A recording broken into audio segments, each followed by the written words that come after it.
नमस्ते। ऋग्वेद के बारे में जानना चाहते हैं? बहुत बढ़िया।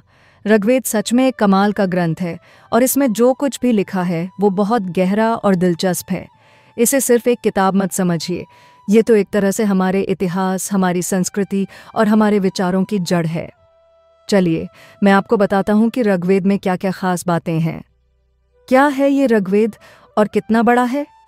सबसे पहले ये जान लीजिए कि ऋग्वेद सबसे पुराना वेद है और इसे हिंदू धर्म का पहला और सबसे महत्वपूर्ण ग्रंथ माना जाता है।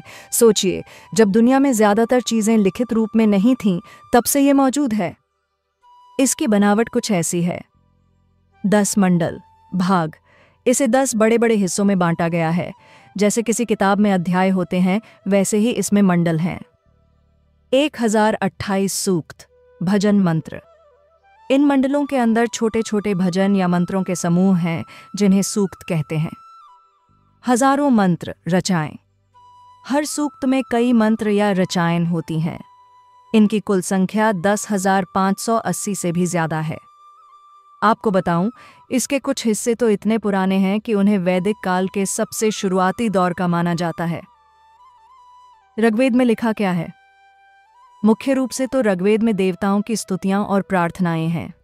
ये उस समय के लोगों के लिए अपने देवी देवताओं से बात करने का तरीका था। लेकिन सिर्फ इतना ही नहीं, इसमें और भी बहुत कुछ है।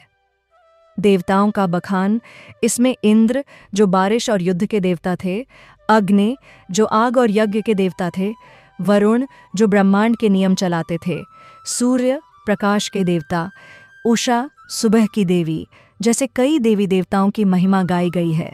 सबसे ज्यादा मंत्र तो इंद्र और अग्नि को समर्पित हैं।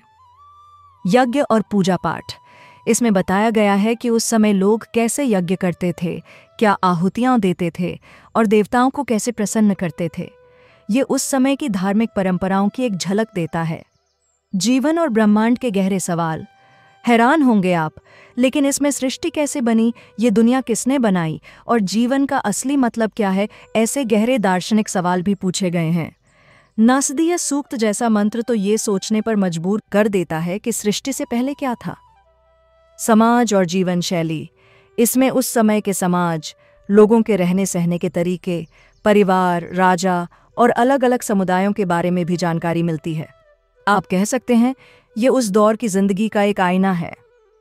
प्रकृति का वर्णन, क्योंकि उस समय लोग प्रकृति के बहुत करीब थे, तो इसमें नदियाँ, पहाड़, सुबह शाम बारिश, इन सब का भी बहुत सुंदर वर्णन किया गया है। खास मंत्र, आपने गायत्री मंत्र या महामृत्युंजय मंत्र का नाम सुना है? ये दोनों ही पवित्र मंत्र ऋग्वेद का ही हिस्सा हैं। ऋग्वेद क्यों इतना खास है? सबसे पुराना ज्ञान, ये सिर्फ भारत का नहीं बल्कि दुनिया के सबसे पुराने लिखित ग्रंथों में से एक है। यह हमें बताता है कि हजारों साल पहले लोग कैसे सोचते थे। हिंदू धर्म की नींव, हमारे धर्म के बहुत सारे सिद्धांत, मान्यताएं और परंपराएं यहीं से निकली हैं। भाषा का खजाना, इसमें जिस भाषा वैदिक संस्कृत का इस्तेमाल हुआ है वो बहुत पुरानी है और हमारी आज की हिंदी और दूसरी भारतीय भाषाओं की जड़ है। मानव सभ्यता का इतिहास, ये हमें सिर्फ धार्मिक बातें नहीं सिखाता बल्कि ये भी बताता है कि इंसान ने कैसे सोचना, समझना और समाज में रहना सीखा। तो देखा आपने, ऋग्वेद सिर्फ मंत्रों का संग्रह नहीं है बल्कि ये ज्ञान, इतिहास और संस्कृति का एक विशाल भंडार है। इसे पढ़ने से आपको अपने अतीत और अपनी जड़ों को समझने में बहुत मदद मिलेगी। कुछ और जानना चाहेंगे ऋग्वेद के बारे में?